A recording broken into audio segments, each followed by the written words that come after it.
Hi all my beautiful children, and welcome to Story Time with Teacher Sam. The story that we are reading today is called The Snail and the Whale, and it's by Julia Donaldson and Alex Scheffler. When you look at the picture, what do you think it's about? What is that very big fish you see? A whale, that's right. And he's in water. What kind of things go on water? Boats for water transport. So we're going to see some boats in this book, but whales live in the sea, and that's obviously where water transport takes place. Okay, so this is the snail and the whale. Let's see where this adventure takes us. It says, this is a tale of a tiny snail and a great big, great blue humpback whale. This is a rock as black as soot, and this is a snail with an itchy foot. Does that snail look like he has legs and feet? I didn't think so either. The sea snail slithers all over the rock and gazed at the sea and the ships in the dock. And as she gazed, she sniffed and sighed. The sea is deep and the world is wide. How I long to sail, said the tiny snail.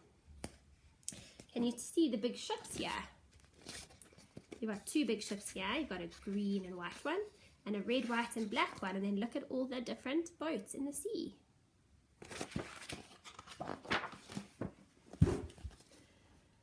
These are the other snails in the flock who all stuck tight to the smooth black rock and said to the snail with the itchy foot, "Be quiet, don't wriggle, sit still, stay put." Some of us moms can say that to our children too. But the tiny sea snail sighed and sniffed, then cried, "I've got it, I'll hitch a lift." This is the trail of the tiny snail, a silvery trail that looped and curled and said, "Lift," wanted around the world. Can you see it on the rock? Look at this big whale.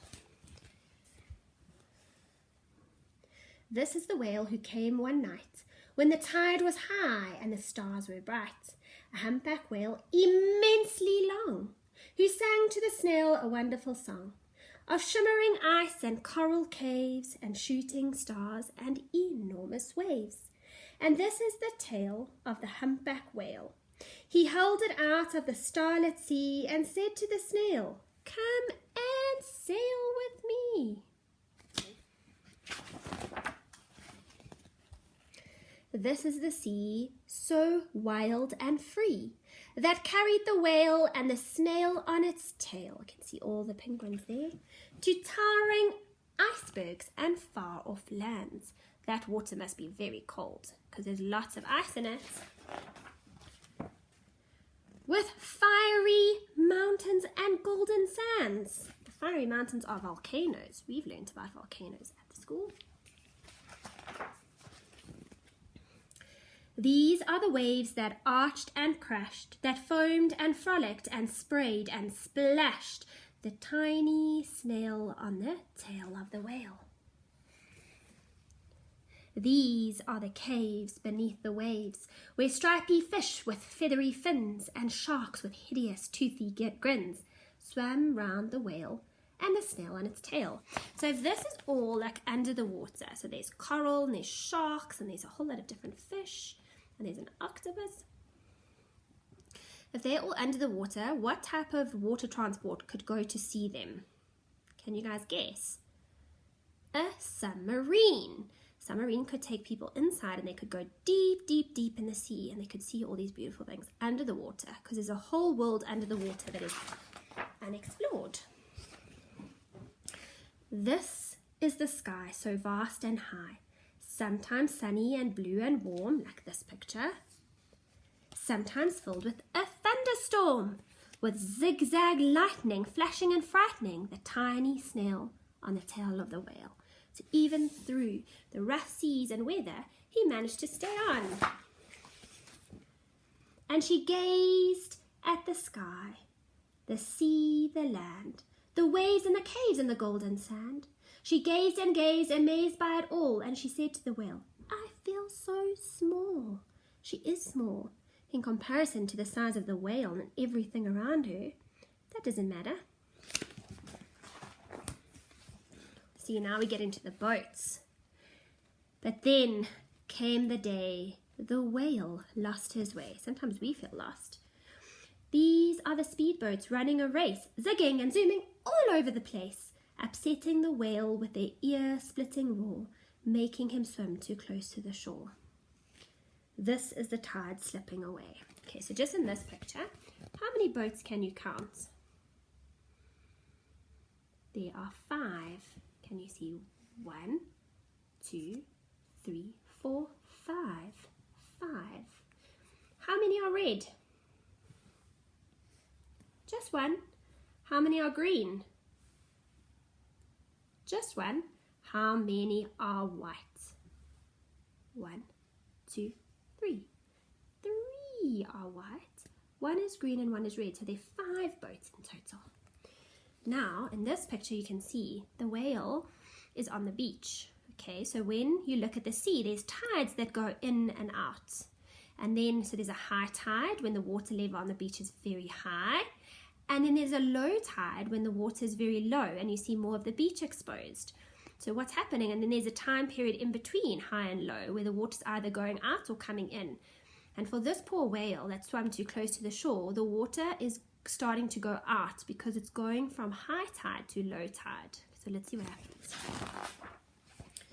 See, the water level's gone out and he's got stuck. It says, and this is the whale lying beached in a bay. Quick, off the sand, back to sea, cried the snail. I can't move on land, I'm too big, moaned the whale. The snail felt helpless and terribly small. Then I've got it, she cried, and started to crawl. I must not fail, said the tiny snail. She's going to help her friend. It's always good to help our friends in need. This is the bell on the school in the bay, ringing the children in from their play. This is the teacher holding her chalk, telling the class, sit straight, don't talk. And this is the board as black as soot. And this is the snail with the itchy foot. A snail! A snail! The teacher turns pale. Look, say the children, it's leaving a trail. This is the trail of the tiny snail.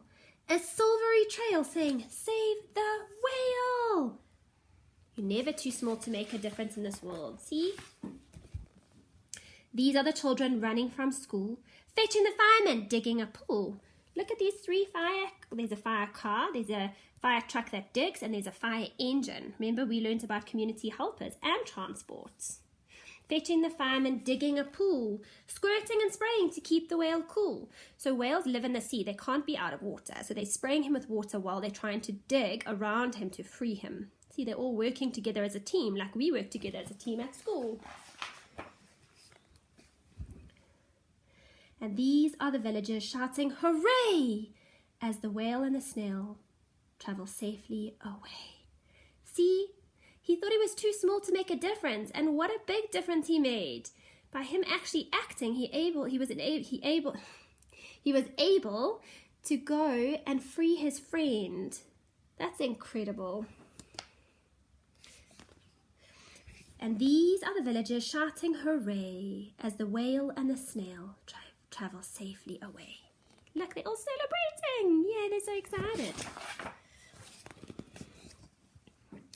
Back at the dock, and the flock on the rock, who said, how time's flown, and haven't you grown? And the whale and the snail told their wonderful tale of shimmering ice and coral caves, and shooting stars in enormous waves, and on how the snail, so small and frail, with her looping, curling, silvery trail, saved the life of the humpback whale. Then the humpback whale held out his tail, and uncrawled snail after snail after snail. Look at them all. And they sang to the sea, and they all set sail on the tail of the grey-blue humpback whale. So the moral of the story is that 1, you are never too small to make a difference, and that just because you're different and people are different, and we might look different or sound different, we can all still be friends, because who would have thought that a snail would have been friends with a humpback whale? But they are, and it was the little one who landed up making the biggest difference and helping his friend. So it's also a lesson in kindness and believing in yourself, because just because you're small doesn't mean that you can't make a big difference. It also means, if you saw in the beginning of the story, you saw only one snail wanted to go on the adventure, and he took the plunge and he went with it despite everybody else not wanting to go and staying behind. So sometimes it's a lesson in following your dreams and believing in yourself, even sometimes when other people don't. So remember the story and remember the lessons, and remember when we talk about being kind to other people and helping other people, what this means and the difference it makes in other people's lives. I hope you enjoyed the story, my beautiful children, and that you have a wonderful day.